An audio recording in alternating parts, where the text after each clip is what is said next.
This is Reverend Kirk Lawton, minister at Ocean Lakes Family Campground, and this is our podcast.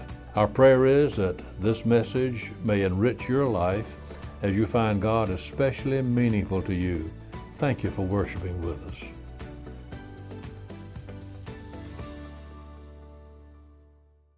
Last Sunday morning, we thought together about the holiness of God, and we observed that the Bible has a lot to say on this subject. If you would think about the message of last Sunday and the one this morning, we would have to say the one for last Sunday was only half of the picture. If you could visualize an artist who's painting a picture, suppose you could watch as the picture begins to take shape. Instead of the artist painting certain parts of the picture using the entire canvas, let's suppose that the artist took a large piece of paper and completely covered half of the canvas. Painting was then done only one half at a time. Well, that's the way it is with these two messages, last Sunday and today. Generally speaking, the holiness of God is the dominant theme of the Old Testament. God was considered to be a God of power and majesty, a God of splendor and might. He was thought of as one high and lifted up, one who was transcendent, remote, removed from this earthly scene. He was a God who was separate, one who was holy. That's the dominant theme. It's not to say that there was no love in the Old Testament, but the strong emphasis was on God's holiness, His power, His majesty. However, over a period of many hundreds of years, people came to see God not so much as one who was removed from them, but one who was near. The whole idea of the incarnation of God in Jesus Christ is that of a God who does not take delight in remoteness, but who longs to have fellowship with His creation. And so in the New Testament, our primary view of God is that of one who does not remain apart, aloof, way up there, but rather one who is near. God has come down to earth, Emmanuel, God with us. As the old hymn puts it so vividly, and He walks with me and He talks with me. He is close. He's a friend who walks alongside me. Now, we must hasten to say that God is not one way for one generation, then He changes to another nature for another time. No, God is the same yesterday, today, and forever. God does not change, nor does He need to change. But as human beings, our understanding of God does go through stages. And thus we have progressed from a view of God who is only remote, transcendent, hidden, to a view of God who is near, immanent, revealed. This second idea is the dominant theme of the entire New Testament. God loved us and sent His Son. This brings us then to the subject we want to think about this morning, the love of God. I'm sure you must have heard the old story about the lady who went to a photographer to have a formal portrait made. This lady had been to an exclusive dress shop where she had bought the most elegant, exclusive dress she could find to wear for this picture.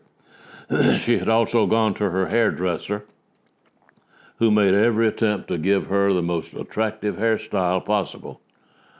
And in spite of all this, though, the lady was, well, she frankly was not part of God's most beautiful creation. She was the kind of makes you wonder if after God created her, didn't He stop back and say, well, that's good, but He didn't say that for her. He probably said, well, that'll do for now. So this lady went to the photographer, and she sat there waiting to have her picture taken. She said to the photographer, now I want you to be sure you do me justice.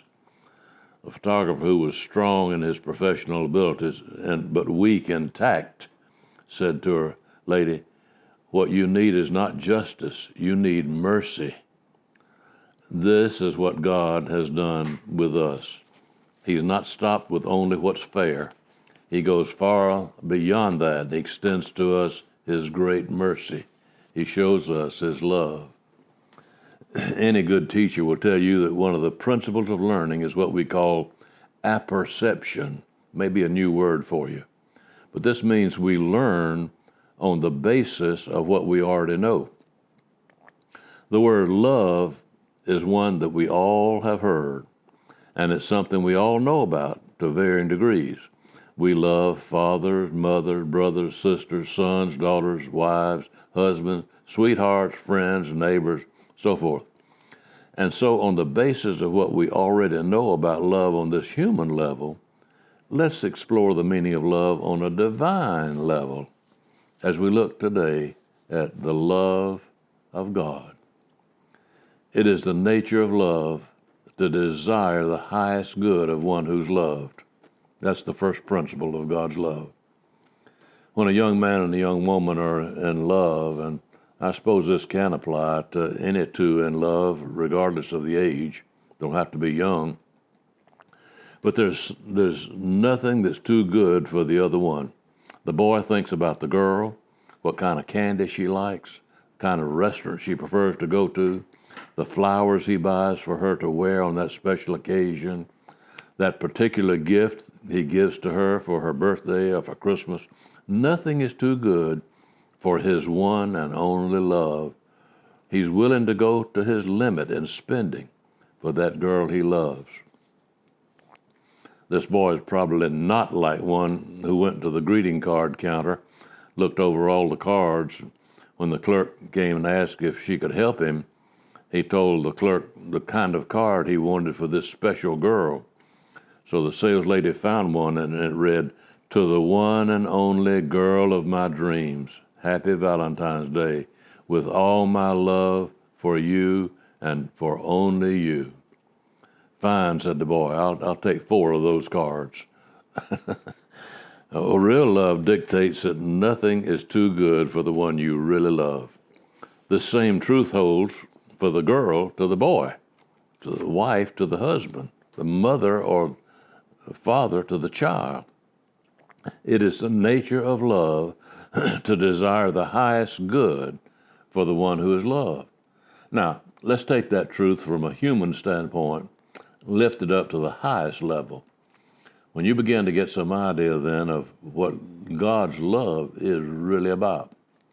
Paul said in Romans 5, verse 8, "But God commendeth his love toward us, in that while we were yet sinners, Christ died for us." God's real motive behind the cross was to express to us his great love.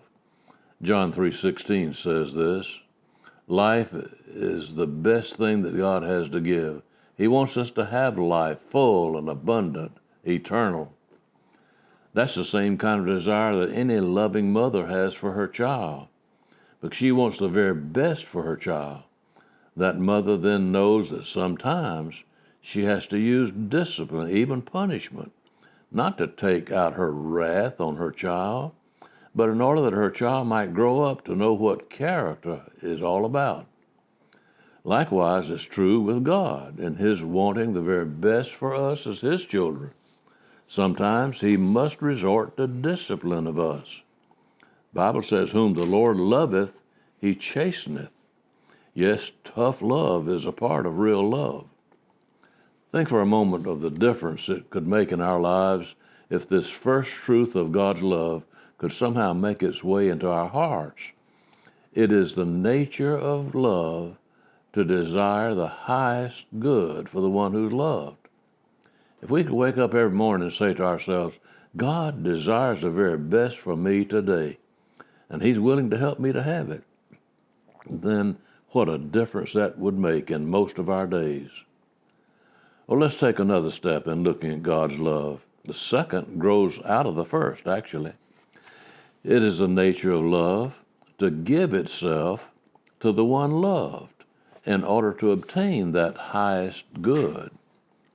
There's a big difference in wanting something else, wanting someone else to have something good, and being willing to give yourself in order for that person to have it. True love never stops with desire only. It's willing to go on to this point of sacrifice. We could give a lot of illustrations of this in our lives. The parents who scrimp and save so their child or their children can have a good college education. The boy who wants to buy that special ring or pin for his girl, so he gives up some other things he would really like to have in order to save for that something special. Or a mother who could enjoy doing lots of things for herself for personal pleasure, but instead she gives her time to run a taxi service for her children, taking them to all their school activities and other things. Or the marriage partner who dearly loves the spouse, but who is silently suffering with a real problem in their marriage, hoping and praying that things will get better. But during the process, this one is absorbing so much, giving of self to the one who is loved. Yes, it is the nature of love to give itself to the one loved. Knowing this to be true on an earthly basis, we can understand more easily how it's infinitely more true of God. God does not isolate himself and idly wish that we have the highest good, and then does nothing about it. God does not say, I hope you'll get along all right, but there's nothing I can do to help you. I wish you might be free from the hell of a guilty conscience. I wish you could be strong enough to overcome that kind of living that places that load on you. You've disobeyed my plain laws, God might say, and got yourself lost in the consequences of your own disobedience. And you'll have to get out now the best way you can. There is one thing I might do to restore friendship you've broken by your waywardness. I could give you my son to bring you back. Well, that costs too much, God might say. He'd have to go to the length of dying on a cross, and I just couldn't stand that. No, the laws of justice demand that you enjoyed the dance, now you've got to pay the fiddler. Now, if God had said something like that, he would not be the God we know. And all his claims of love for us would be quite shallow. It would be like the little boy who wrote to his girlfriend these words, "My dear, I want to tell you how much I love you. I love you so much. I would climb the highest mountain just to sit by your side. I love you so much I would cross the wildest ocean to look into your beautiful eyes. I love you so much I would brave the fiercest storm just to hold your beautiful hand in my hand. And I'm looking forward to seeing you this coming Saturday night, if it doesn't rain."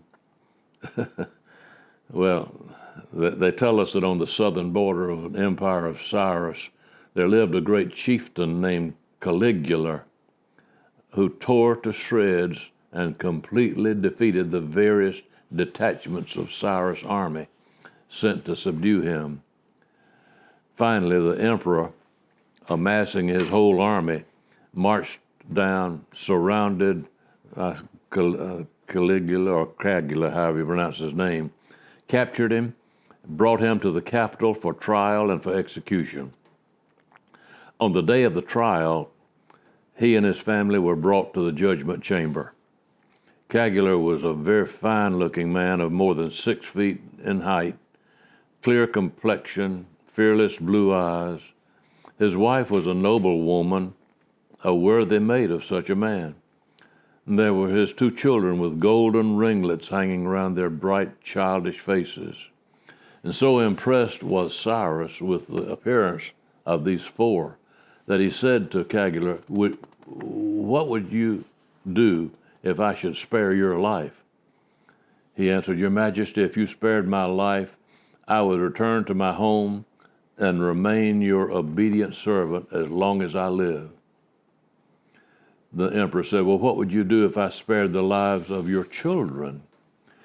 He answered, "Your Majesty, if you spared the lives of my precious children, I would gather my scattered people, I would place your banner above them, and I would lead them to victory on every field in your name." The emperor said, "Well, what would you do if I spared the life of your wife?" "Your Majesty," he replied, "if you spared the life of my wife, I would die for you." And so moved was the emperor that he freed all four of them, and he returned Caligula to his province to act as the governor. Upon arriving at their little home, Caligula gathered his little family around the fireside, which they never had expected to see again. Did you notice, he said to his wife, the marble at the entrance of the palace of the emperor, the different colors matching one another, and all those figures so perfectly formed? No, his wife replied, I did not notice the marble at the entrance of the palace. He said, well, honey, did you notice the tapestry on the wall as we went down the corridor into the throne room where the emperor sat? The figures were as natural as if they were alive, and the colors blended as the rays of the evening sunset. She replied, no, I did not notice the tapestry on the wall in the corridor leading to the throne room. And the husband said, surely you noticed the chair on which the emperor sat. It seemed that it must have been carved from one lump of pure gold with such skill and craftsmanship as I have never seen before. But once again, Caligula's wife replied, no, I did not notice the golden chair on which the emperor sat in the throne room. Well, said he to his wife in surprise, what did you see as we stood before the emperor on that day of our judgment? She replied, I saw only the face of the man who said he would die for me. Greater love hath no man than this, that a man would lay down his life for his friend. And when we stand and look at the cross, we have to bow our heads in awe and wonder, remembering what a great love the Father has for us. A love that was not content to remain in sentiment only, but a love which gave itself. We've seen so far now that love is a desire for the highest good of another. Secondly, we saw that love is a willingness to give itself for the one loved. Now, there's one more truth I want to share today. It is the nature of love to want to be received when that love is given. Love on a shelf is never satisfying. Love in a book is incomplete. Love in theory has no warmth of emotion to it. Love is a combination of two impulses, to give itself for the other, and secondly, to be received. Perfect love is a balance between these two, giving and receiving. God gives himself in Jesus, and he wants us to receive his gift. Some of us know how it is when we send our little children away to college in the fall. We just can't wait for that first time when they come back home. Oh, yes, we enjoy letters and phone calls and text messages, but it's not like having your child back at home. You love your child because you love him or her. You want to see them. You want to be with them. You want to have them at home with you. Stanley Jones told about a girl who wandered away from home, became lost in the life of a big city, ended up in a house of shame. Her mother heard about what had happened to her, and with a heavy heart, this mother went out to try to find her daughter. She took some of her own photographs of her daughter with her, and she left one picture in each of the houses she visited. The girl came in one day, glanced carelessly at the picture on the mantel, and then came nearer, and what she saw made her turn pale. It was not her picture. It was a picture of her mother, and on it were written the words, "Come home," and it was signed, "Mother." The girl left hurriedly, and there was a glad homecoming that night. I wonder if you've ever seen a picture of God. I have. I can see him now in my mind's eye. His name is Jesus Christ, and all over the picture are written the words, "Come home." Just think what a great time there would be in the heart of God if you would answer that invitation in the words of the hymn that's so familiar. Just as I am, thy love unknown hath broken every barrier down. Now to be thine, yea, thine alone, O Lamb of God, I come, I come. Oh God, we've wandered astray, all of us, but your love is steadfast and it continues to be showered upon us, regardless of our sin, our iniquity, our waywardness. Oh Lord, please forgive us. Help us to know that you love us in spite of everything and that you are ready to receive us back home. May we say yes and accept your love right now. We pray in the name of one who showed us your love, Jesus. Amen. Thank you for listening to the Ocean Lakes Church Service podcast. If you're looking for more, check out our other podcast, Campground Conversations, where we dive into fun stories, helpful tips, and all things Ocean Lakes.